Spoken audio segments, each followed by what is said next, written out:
Hello, ladies and gentlemen. Welcome back. Thank you for joining me. I decided to do a bit of an update on the deck list. I also changed the layout a bit based on some viewer suggestions. Apparently, the neon blue was searing people's retinas and causing them to lose their soul, so I got rid of the frame. I was also told that my face is too small, which is really surprising. I think that's the first time I've ever heard that. So anyway, you have a larger face and a little bit of a different viewing experience. So I've been tweaking the deck a little bit. And the deck has been doing quite well. I guess if we want to take a look at some statistics, it's at about a 68% win rate out of all the matches that I've played. Doing very well against the Hugak versions. I think I've beaten traditional Hugak 3 or 4 times, and then I've beaten Hugak Dredge twice. So that's pretty decent. Tron 100%, Mono Red Phoenix 100%. My losses are usually just singletons, where I'm just trying to figure out the deck a little bit. I lost to humans, for example. I lost to goblins. But anyway, overall, 69% ain't bad. So I'm pleased with that. When we take a look at the deck itself, the mana base has not changed very substantially, except I've decided to include 2 Sulphurous Springs, and that's just for a bit of mana fixing for the ley lines. In case they get in my, stuck in my hand late game, I can still cast them. With the Gemstone Caverns, I can usually get 2 black mana if I need it. The land base is the same. So 3 Fiery Islets, 3 Gemstone Caverns for sort of fast start mana. Then we've got 1, 2, 3, 4, 5, 6, 7, 8, 9. 9 says the count. Mountains. And then 4 Ramnaps. To round out the land base. 2 Abrades. I shaved an Abrade, I think, from my earlier list and threw a Shenanigans in the sideboard. I'll talk about that in a sec. Still got 5 ramp cards. 4 Blood Moons. I got rid of the Legion War Master bosses, whatever the hell they're called. They felt particularly underwhelming to me. So I've started to just run 4 Rabble Masters, the Simians, the Ensnaring Bridges, and then with the shaved Abrade and the 2 other goblins, I threw in 3 Eternal Scourges. I'm trying that right now. It synergizes really well with Serum Powder. You can powder them away and you can still cast them. It's really funny to play with Chandra as well. And then the Karns and the Chandras, as I said, and the Chalice of the Voids. When I look at the sideboard, I don't know if I need a full 4 ley lines, so I'm playing around with just 3. With the Serum Powders, I think 3 might be enough. My Shenanigans, a couple Angers. A lot of the traditional prison lists are running Leyline of Combustion, and I like it a lot, so I threw in 2, I think, with the Serum Powders. That's probably enough. And then the big Chandra, and the Wishboard is the same. A Grafdigger's Cage, a Coating, a Spyglass. I had a Pithing Needle, I think, originally, but it's a bit of a no-bo with the Chalice.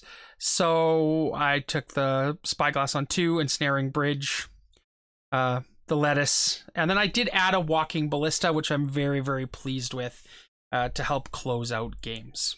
So that's that. Now let's take a look at some gameplay. I have 2 matches. I'm not sure which one this is, but anyway, let's check it out. Okay, so here we are. Game number 1. Ugh, 33 minutes long. I wonder if we can speed this up at all. Maybe not. Anyway, looks like we're playing Eldrazi Tron. So he tosses down the temple, the temple, the temple, the temple. I start with a standard opener, aggressive Goblin Rabble Master. Again, he's going to maybe be able to throw up a chump blocker next turn. I'm not super worried about him being early aggressive. It usually takes him or her, them, they, a couple of turns to, still working on that, a couple of turns to get some game going. So here comes, I think, a matter replacer. Matter replacer. Matter replacer. Now, I don't want to get rid of the matter replacer because, of course, it replaces itself. So I think what I'm going to do is I cast this, or lay down this mountain. And, Chalice on 1. Or Chalice on 0. Okay, so I chaliced on 0. And I chaliced on 0 simply because if I toss an ensnaring bridge, I will be 1 card less. And Chalice isn't great because, of course, Tron runs Chalice itself. So I swing in, he blocks 1, I poke him in the eye with a goblin. Nothing worse than a goblin in the eye. And they lay their land. I likely am going to get Thought-Knot Seared here pretty quickly. Ooh, there's the great creator. Mr. Great Creator. Get the Ensnaring Bridge out while I can. There's not a lot of main deck solutions to Ensnaring Bridge in the E-Tron matchup other than Blast Zone. Poke. Goblin to the face. That's right. 1 face goblin. Enjoy.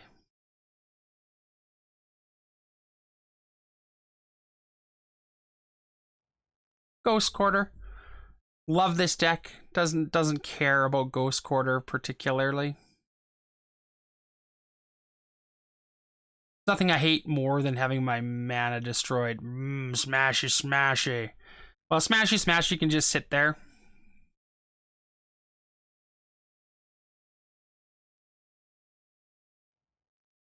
And here we go with a Karn.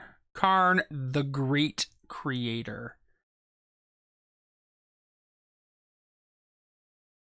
So I grab my coding. I'm going to pick away at the mana base. My number 1 go-to with the Tron deck is to pick away at the mana base. I also want to keep my hand count low. I don't want to be attacking with these goblins because the goblins are just going to die. They're not giving me any real value. I'm hoping to get to 0 cards because then my goblins can stack up. I can get 5 or 6 of them and start using those 5 or 6 goblins to go wide around these 2 blockers. Blast Zone. Blast off! I'm not totally sure what I would do if I were the E-Tron player. I'd probably roll that Blast Zone up to 3. That means next turn I could blow up the Ensnaring Bridge. I could blow up the Rabble Master. I could blow up the Replacer. Opt for a Karn. Ooh, a battle of the Karns. I've got a Karn and you've got a Karn and everybody's got a Karn. What are you going to fetch? Fetch from the board. Let's see what. Hopefully you don't punt. Okay, he grabs a lettuce. Mind lettuce. You're aware of the fact, my friend, that a mind lettuce will work on you as well. Okay. Well, all my artifacts are durdles now. Durdle, durdle, durdle. They're not going to do anything.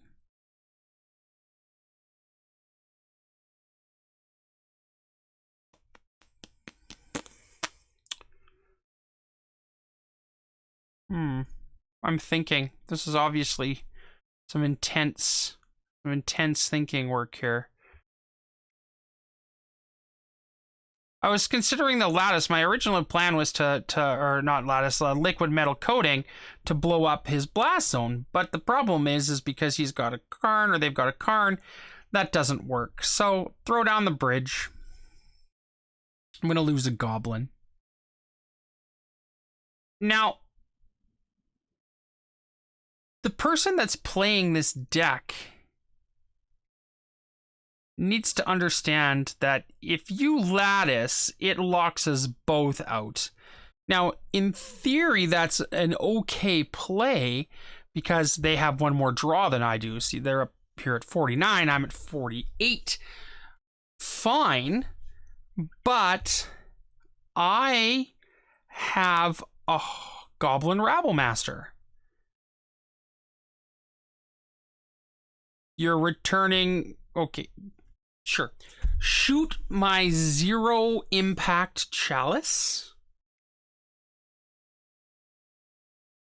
Cast a Smasher?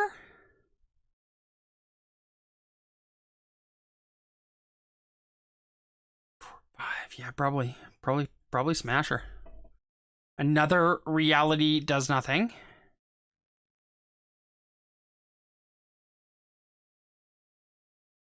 Boop ba-doop boop boop ba-doop boop boop ba-doop boop boop boop.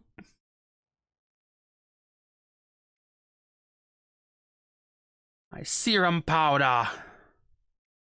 And I use my extra mana to cast liquid metal coating. I click it even. Oh yeah, right, I can't do that. So I can't do anything. So I just roll it up. And now I can start stockpiling goblins. Won't throw them uselessly into these reality smashers.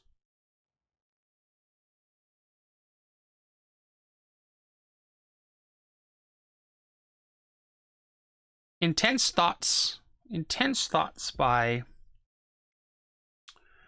my opponent. 2 blast zones. Didn't roll any of them up. Now you're rolling a blast zone up. Okay, perfect.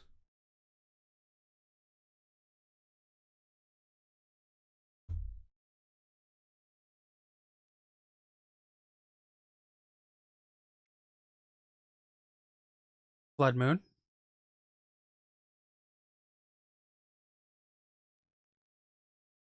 Goblin Rabblemaster.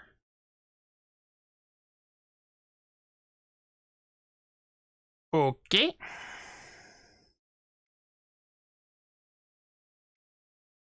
And with the 6th, cast an Ugin.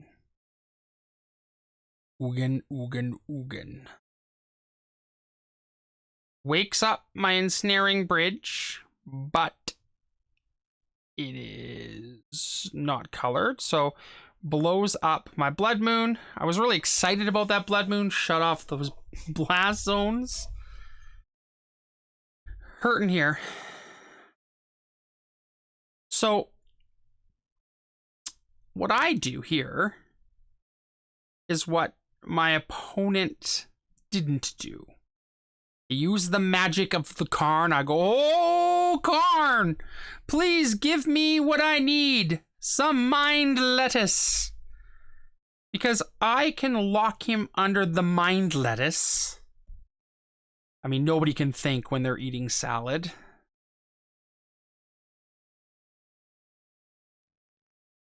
And mind lettuce shuts down everything that they can do. And I have an Ensnaring Bridge. So I can just sit here and durdle for a little bit. Durdle. I wanted to see if they said something, concede.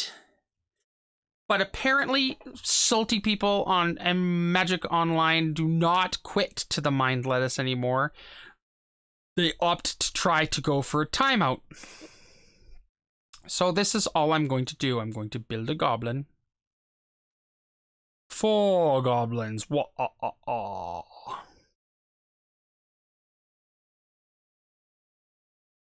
And they wait.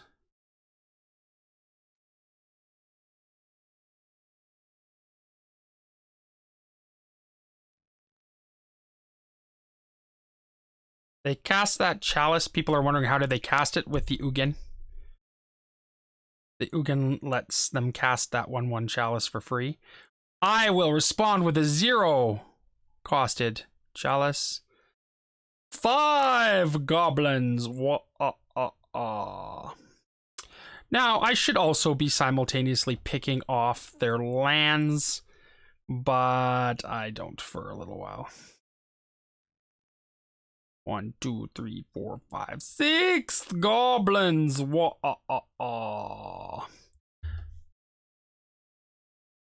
what I'm trying to do here is build up enough goblins that I can go around the Karn. So now I believe what I do next is to start to keep cards. So I keep the Abrade,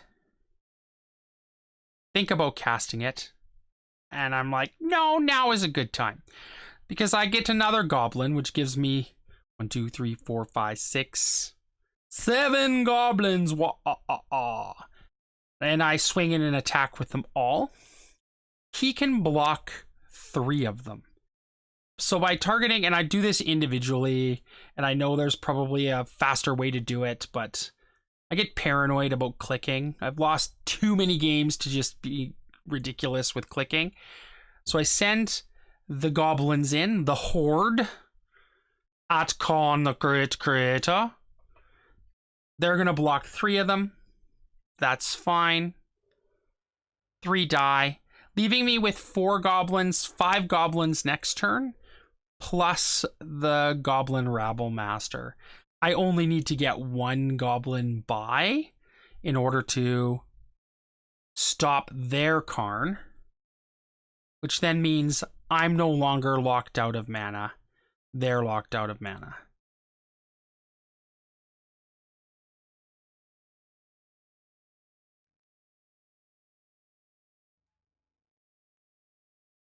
I think I swing with everybody.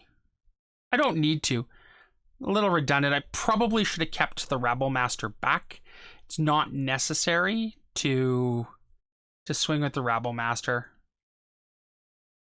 But in the long run, if the Rebel Master takes out something, it would have been fine, but it's really just a wasted Rebel Master. They get a Walking Ballista that they can't cast.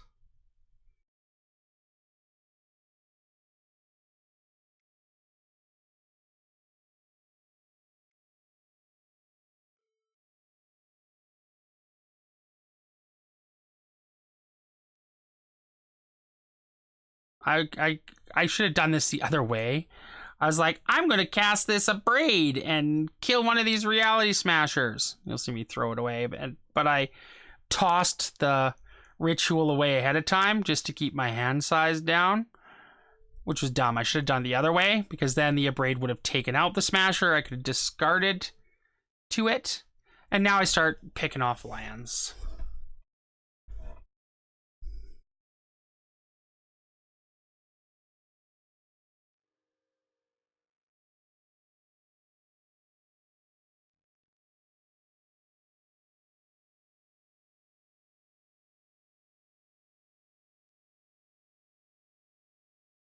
And grab a card now. See what's the what.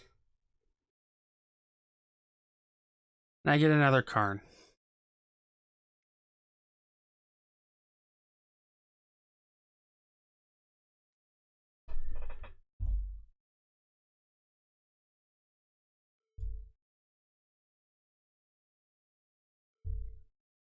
Yeah, I don't even know. I'm sorry. It was late.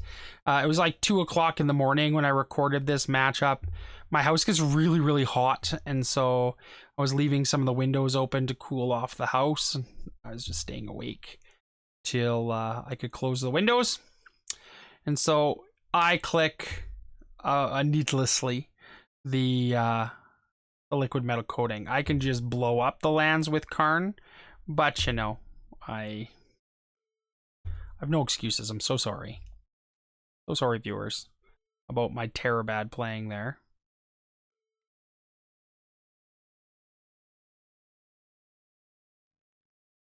And now I can start getting goblins again. At this point, if I were the Tron player, I would quit. I value my time.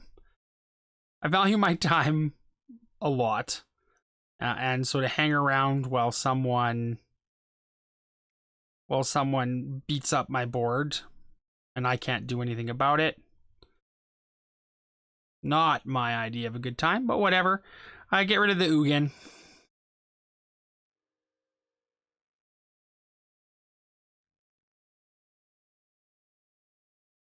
And I keep on trucking.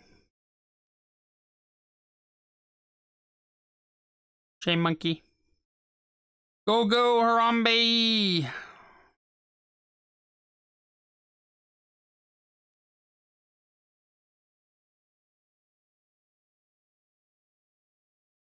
Didn't cast Harambe? Huh. Oh, I go for the barista. The waitress of poking. The running barista. Come on, barista. I might wait until next turn. See, I click and then blow up a land. Terrible. Terrible, terrible, terrible. Bzz, bye. Bye-bye. I'll get the barista down. Barista on 3.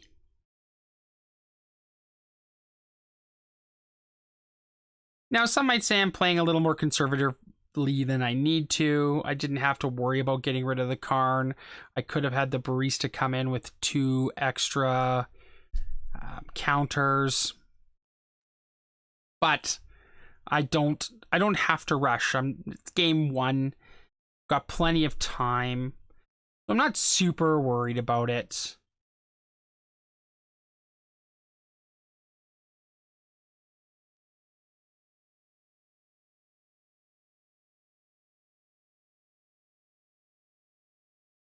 Do I cast or do I not cast? Is it an outcast? No, I don't cast. I realize that I can start to let cards build up a little bit. Get some counters.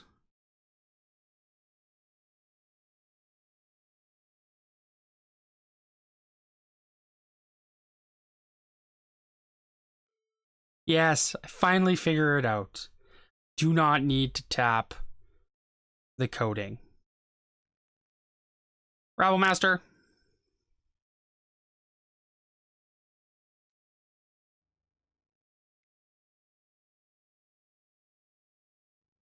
Did I send the team in?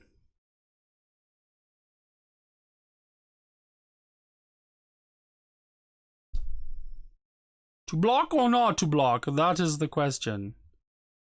Is it nobler to die from the slings and arrows of these outrageous goblins?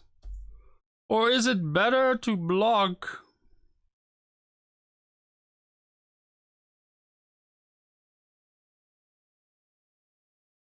And then I ping.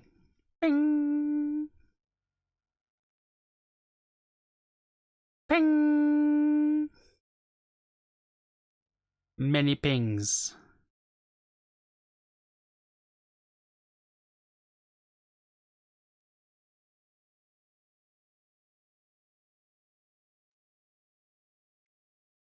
I was really hoping he would concede. Ah! Dad pun for the win.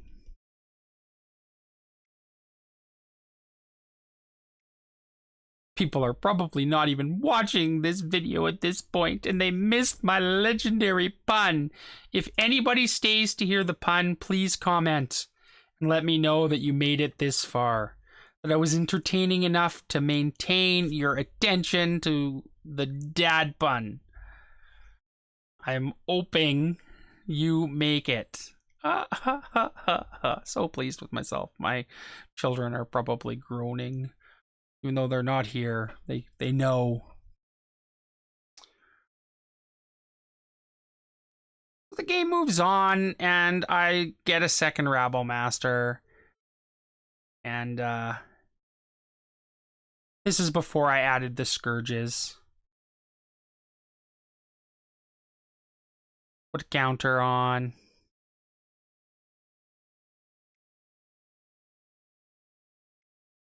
Put another counter on. It's really just inevitable now.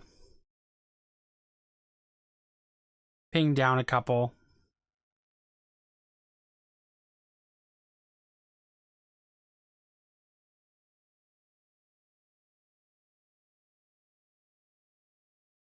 Take them to 8. Take them to 8. Rabble. Rabble. Next turn, I can swing in for 7. With 7 of them, 5 are going to get through, and there's going to be enough ping damage in all likelihood. Hopefully, that is what I do to maintain the simplicity of the play. Ooh, another Karn. What I need is another Karn.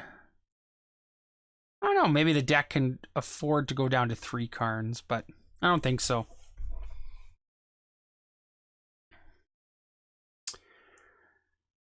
Definitely my thinking is much slower at 2 a.m.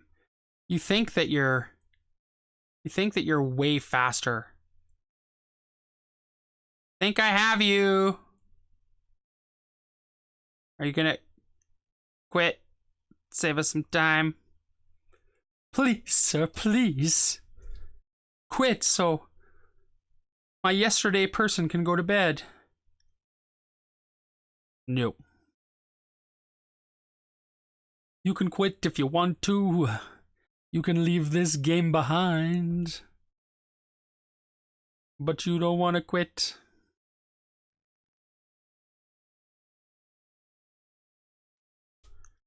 I can think of some rhymes with it, but I'm stopping right now. For the children. For the children.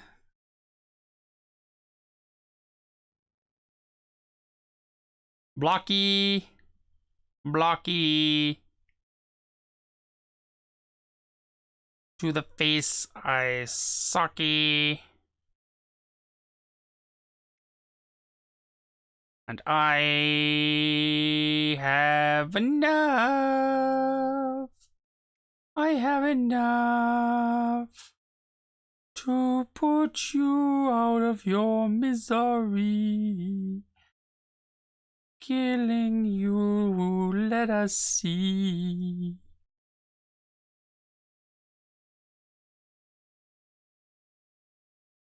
Now, I could have gone all the way there. But I don't know. Something could happen. Again, overly cautious. Why risk it when I can just wait one more turn?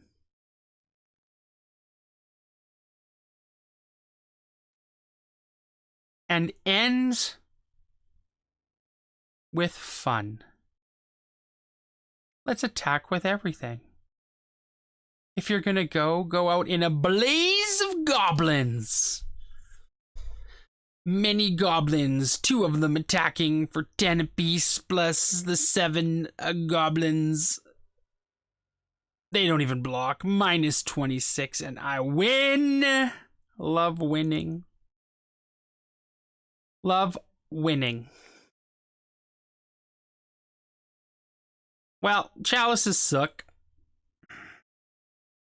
Pithing Needle is okay. I can Pithing Needle a Karn. Maybe. Pithing Needle a Ghost Quarter. I put back in a couple of chalices. There's really not a lot that I want to bring in. Maybe some artifact hate. Maybe I want to wish for the Pithing Needle. No, I put it back in.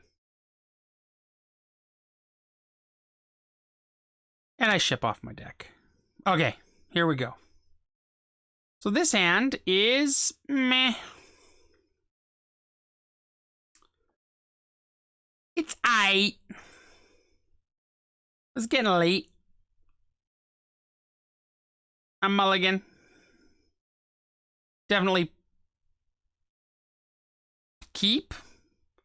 Why did I keep that? Do not keep hands like that.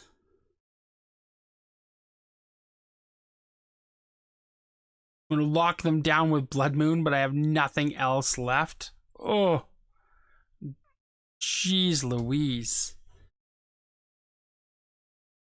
Mad plays here. Mine. Map. It's the map. I can't even. Like, what was I thinking? I wasn't. But I think it's gonna be enough. I mean, I win this. I win this match. I don't know how. Maybe I lose this one and quickly win the next one because I'm like, this is terrible.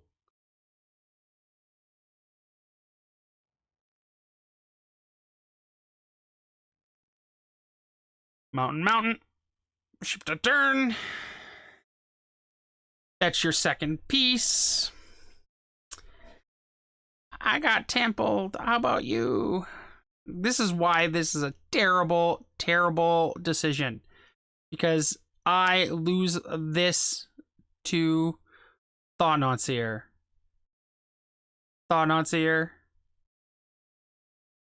Taking my Blood Moon. I got nothing. My hand is empty. Empty like a soul. My soul, no soul. No, no, there's no way. No way that's happening. On to game 3. Ship her back.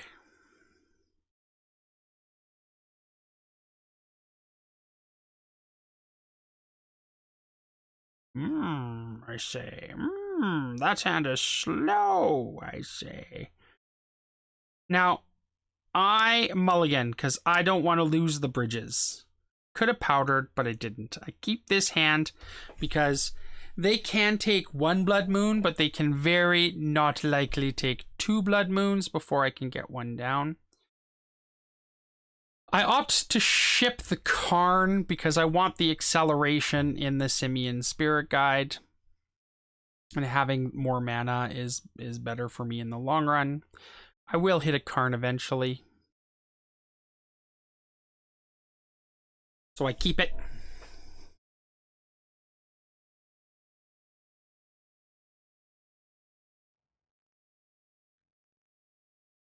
Mountain. Go mountain.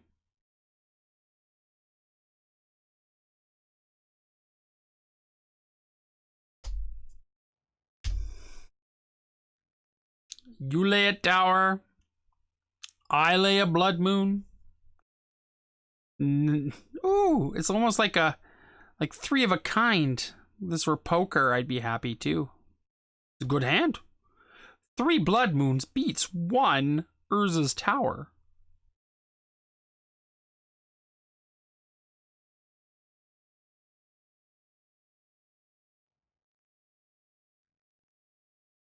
Nope. They did not say anything.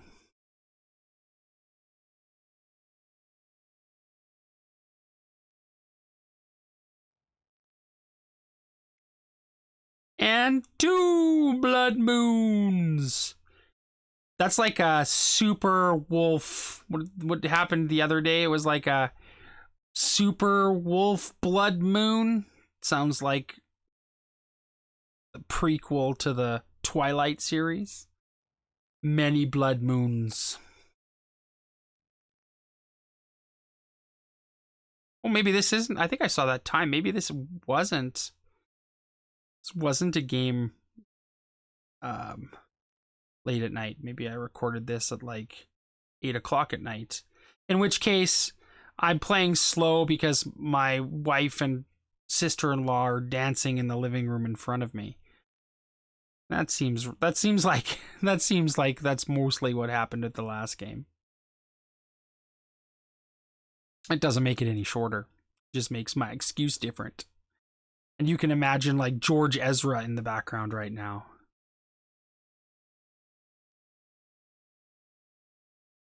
Going to shock your face. That is what I do. Don't cast that stuff. A rebel master will do. Your 4 islands suck, or 4 mountains suck. From a goblin horde, they will come over and say hello.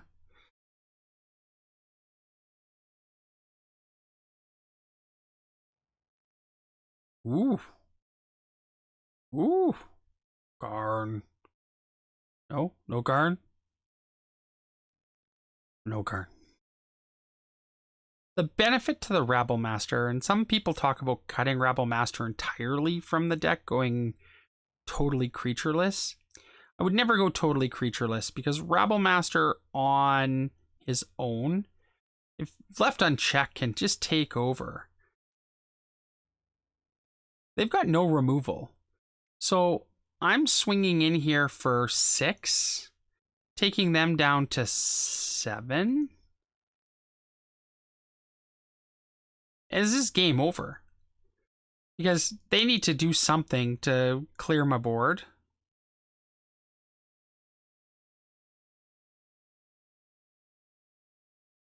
They have a walking ballista.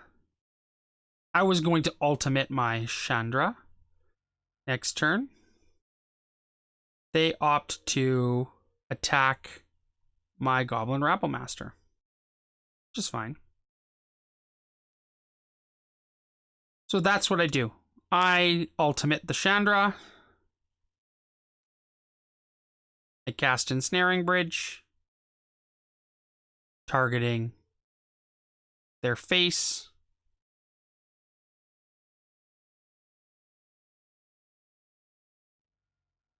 I can now swing in with Double Goblin. Their best line of play for the Double Goblin is to block one, ping the other, and take no damage.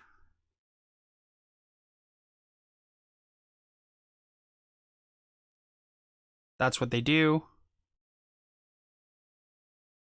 But I'm going to actually be able to kill somebody with Blood Moon. They realize that I have a card in hand I can cast, and therefore that is the end of the game. Well, I will leave it here. I hope you enjoyed. I will put this up and talk to you again real soon.